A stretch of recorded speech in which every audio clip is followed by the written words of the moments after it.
Hey, thanks for watching the channel. In this episode, I'm going to take this barrel and turn it into a lump charcoal furnace. Stay with me as we go through this journey together. Hi, this is Tim and Dole. Welcome to Midwest Hunting and Outdoors by Two Dumbasses, a podcast about the outdoors, hunting, and being a steward of the land. Hey, if you like what these two dumbasses are doing, please hit the like button and subscribe today. It's like the third or fourth week of October. It's 75 degrees out, the wind's blowing, the leaves are falling. Really like to think that I'd be hunting deer right now, but it's so hot, and tomorrow's supposed to be in the 80s. So in between hunting deers, I have been wanting to do this for a long time. So what I'm attempting to do is making my own charcoal. I have a big green egg knockoff called a Kamado Joe, and what I use, it only takes lump charcoal. Does a great job, but this lump charcoal, one, I run out of it all the time, and two is, it's not cheap. So you can make this lump charcoal yourself, and that's what I'm going to attempt to do today.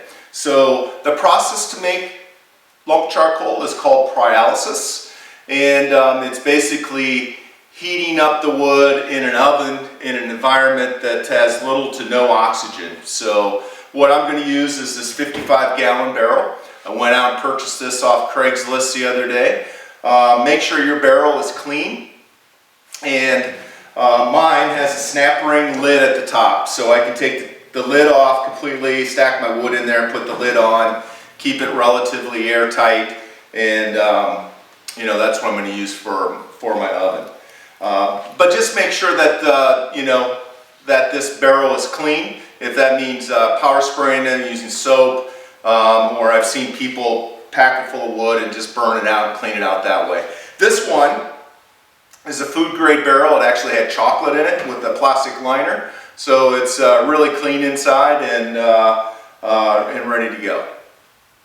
The other thing that I've done, and I'll include video on this while I'm speaking to it, is the other day I took this over to the neighbors, and he's a welder, and Cecil, thank you for your help on this. But I went to Tim's junkyard and got an exhaust pipe off an old car or truck or something, and it had the bracket on it. So Cecil welded this bracket onto the exhaust pipe, and then we placed this on the barrel. Cut a hole in the barrel, placed this inside the barrel, and then bolted this bracket to the barrel. So this is my chimney to allow venting of moisture and exhaust flames coming out when I get this thing going. So how this is going to work is we're going to take the lid off the barrel. We're going to put wood in here. We're going to put the lid back on. We're going to put it on my fire ring. We're going to build a hell of a fire and cook this for 4 to 6 hours. And as it's cooking, we should see some things venting off out of the chimney here. And sometime later today or tomorrow when it cools off, we'll pop the lid off, and hopefully we got lump charcoal. So keep your fingers crossed. That's what we're going to do. The next thing you're going to see me do is get this out to the fire ring and start placing the wood in it. Thanks for watching. Well, to make charcoal you need wood, so I'm going to use some of my surplus wood, firewood pile here. I'm going to try to find some hardwoods. I'm going to try to keep this oak, and then I'm going to split this in 3 or 4 inch shapes that I can use for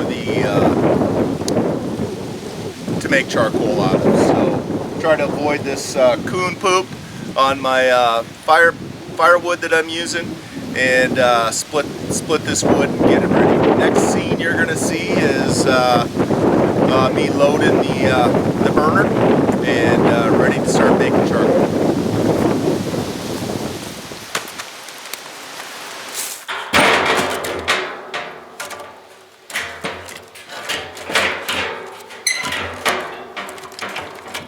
Alright, we got our barrel here, so what I'm gonna do is stack this wood in here. I think I'm gonna make like a log cabin style stack in here.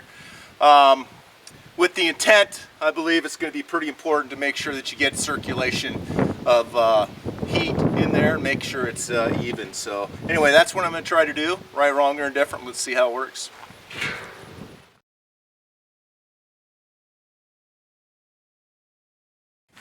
Okay, as you see, I've got this stacked in there. I did try to leave some space in between the logs, each layer anyway. But I tried to stay with hardwood, so most of this is oak and some hickory. And I did put a couple pieces of elm in there just to kind of experiment, see what that would look like. But that's what it looks like before. Let me put the lid on here and get our fire started and get this process going.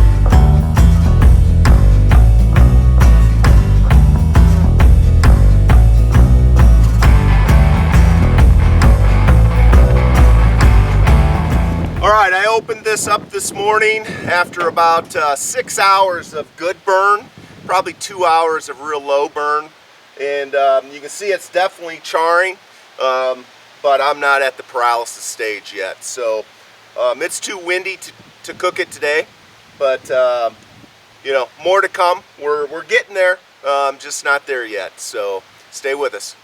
Okay, I did another cook on this yesterday afternoon, going into the night, and man, I tell you what, if it's not charcoal today, then I don't know what I'm gonna do, because I probably have a good 10 hours cook on this, and it was a good fire during those 10 hours. So let's open this up, let's see what we got.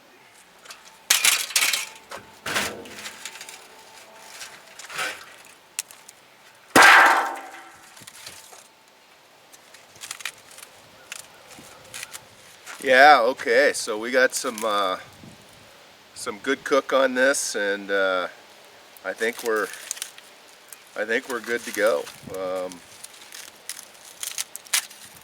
Yeah, I'm gonna call it good. So anyway, my final take on this is, you know, it's fun little project.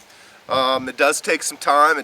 I burned a lot of wood, probably a couple days worth that I could heat the cabin with for a couple days, that amount of wood. But you know, for me, wood is readily available, and I'm excited to give this a go on the grill. It you know, it's no additives, it's all natural, and I think it's going to work really well. But thanks for tuning in, and until next time, be safe, have fun, and get outdoors.